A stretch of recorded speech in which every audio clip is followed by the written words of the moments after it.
much for joining us this morning. We bring these videos to you just to give you, the on-site managers, an opportunity to hear from experts in the industry and equip you with information that they've learned through years of experience. Today we have Stephen West, and he has, aside from vast experience, he's currently the asset director for both Wave, not both, but several, for Wave, Reflections on Coolangatta, Turtle Beach and Turtle Bay. And what's impressed me the most is I have had first-hand experience in going to his complexes and viewing firsthand the very proactive ways in which he has increased occupancy and exposure to the market. So thank you so much, Stephen, for joining us this morning. We're waiting to hear the pearls of wisdom. Thanks for having me, Kristine. Okay, you told me first about, well, basically we're going to be discussing the different ways in which you have actually increased occupancy, which results in an increase in yield in different complexes. You discussed you had a three-prong approach. Correct. I think you really need to be looking at the business today and where you want it to be in a year's time, at least a year down the track. Marketing doesn't happen overnight, and you can't be selling tomorrow's you can't be selling tomorrow's vacancy today. There needs to be a lot of planning put into the strategies that you employ for your property, and all properties are exactly the same. The strategies that we've employed now based on the consumer in the marketplace, which has changed a lot since the GFC. We have three strategies generally for each property.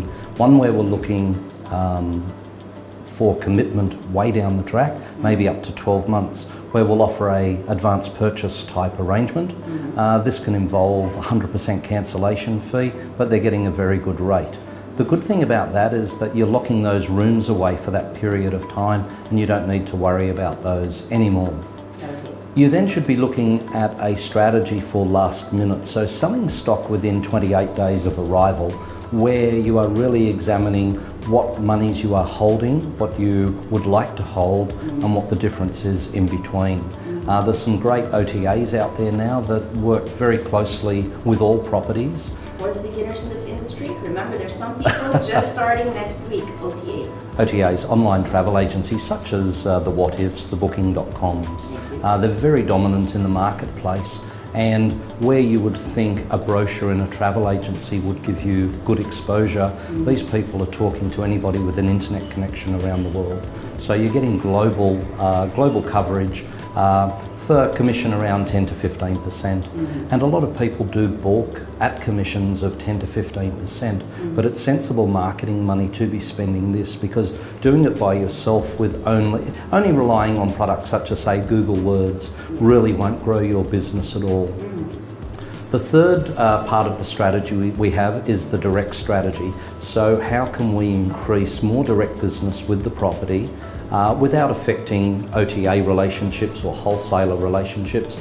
We look at various packages that we can put together with the accommodation as well.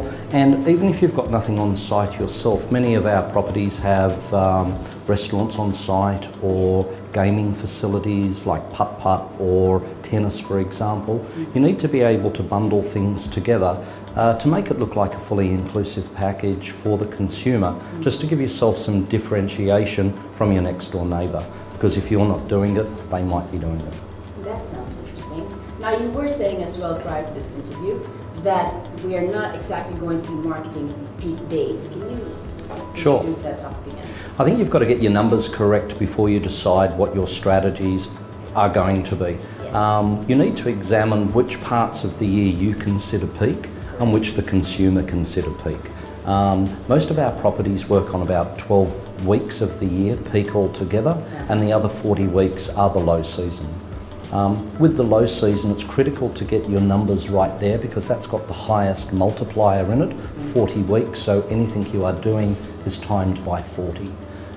The strategy to get that right is to look at what return to the owners is required and then build from that point on.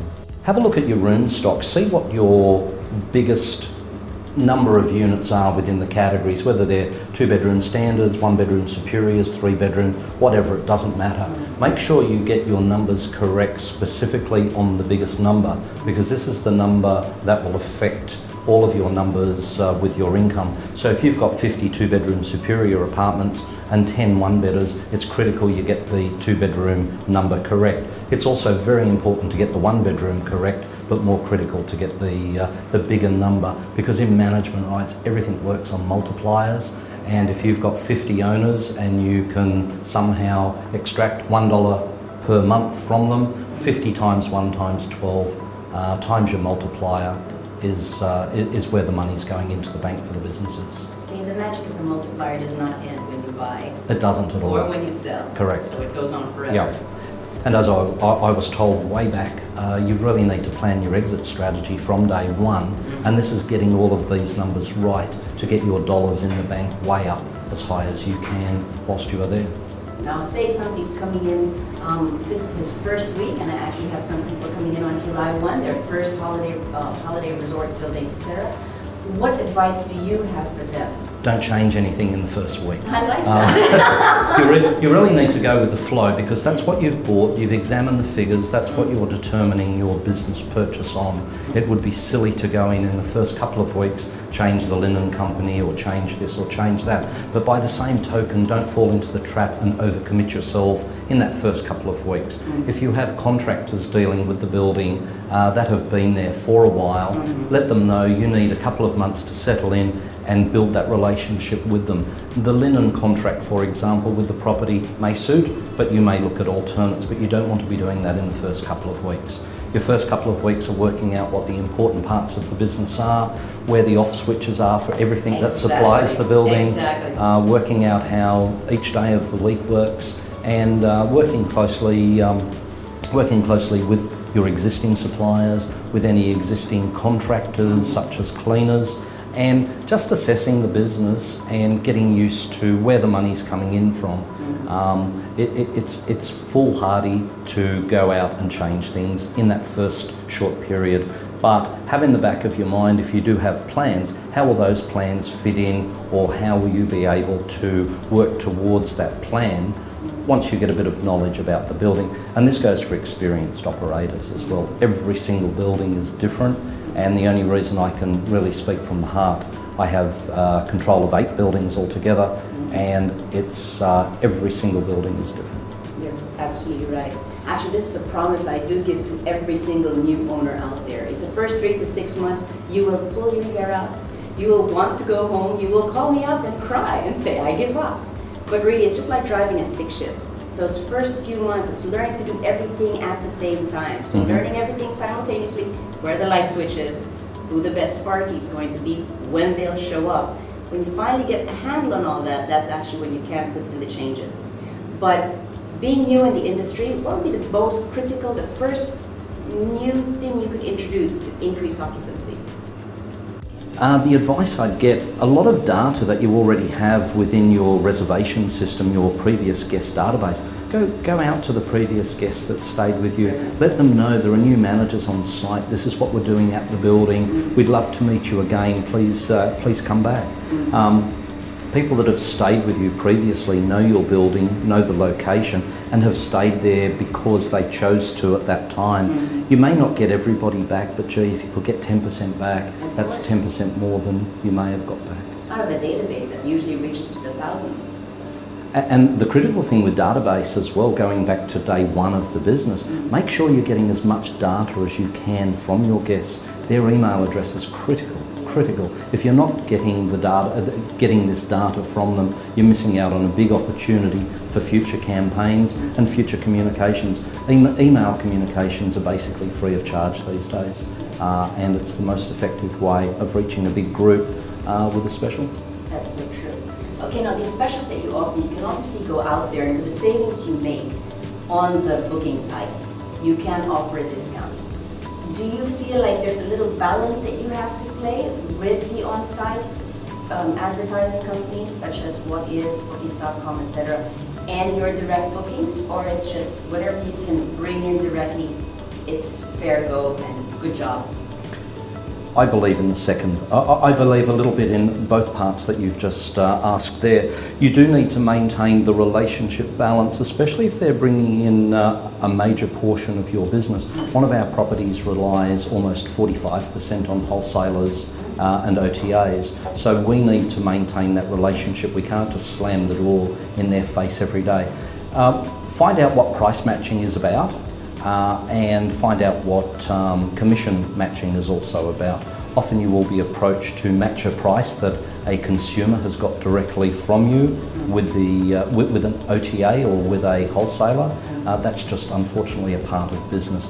You can dig your heels in and say, not interested in matching the price, and lose that customer forever. Or you can compromise and work out if there's maybe a cut in the commission to the agent, or a different type of rate, which will work out in a win-win situation. Because at the end of the day, the whole aim is selling that empty bed that will remain empty until you have guests booked into that room. Brilliant. Okay. Something I've also noticed from how you've done your business is you've taken a complex that basically was almost run-of-the-mill and introduced like water parks or child minding services. You've been very proactive and actually ingenious about creating these situations to draw a crowd in. For the person who's taking over a complex that's not exactly going to invest in a water park, what would you suggest to be proactive and to offer something different or make a point of difference with their complex? Don't fall into the trap of when you buy a business, even from an original manager, thinking that they have exhausted all possibilities. They're probably more exhausted themselves and have run out of ideas. That sounds about right. And have run out of ideas, or they're just happy with the way the business is operating at the time. Have a look around what's in the marketplace, who you're competing with, and one of the important things is your demographic. If that building currently really appeals to couples, you're really going out on a limb thinking that you're going to get families, or try and introducing kids' activities to that building. You'd be better off working in liaison with a local restaurant and building meal packages or dinner packages. But if it is if it lacks direction, that's probably a time when you can make the decision which way do you want to go with this, and whether it's having established bedding for the family rather than rollaways. You really need to define who's going to be staying in that room and what their price category is too. It's no good spending a fortune or convincing owners to spend fortunes on renovations with furnishings that won't suit the families that will be staying in those apartments. That's true. You've been very proactive about bringing yield and occupancy into all the different complexes that you've been managing or just having a hand on. You mentioned there were 8, not just the ones that I mentioned previously. And I'm sure not even including a few secret ones that are coming around the bend here. But you have been a wellspring of information, and everybody or anybody is well advised to give you a call, tap you on the shoulder, and just share some of that knowledge you have just overflowing. So thank you so much for joining us and gifting us with all this information. And I'm sure that all of you out there have benefited from this conversation, and that's exactly why we do this.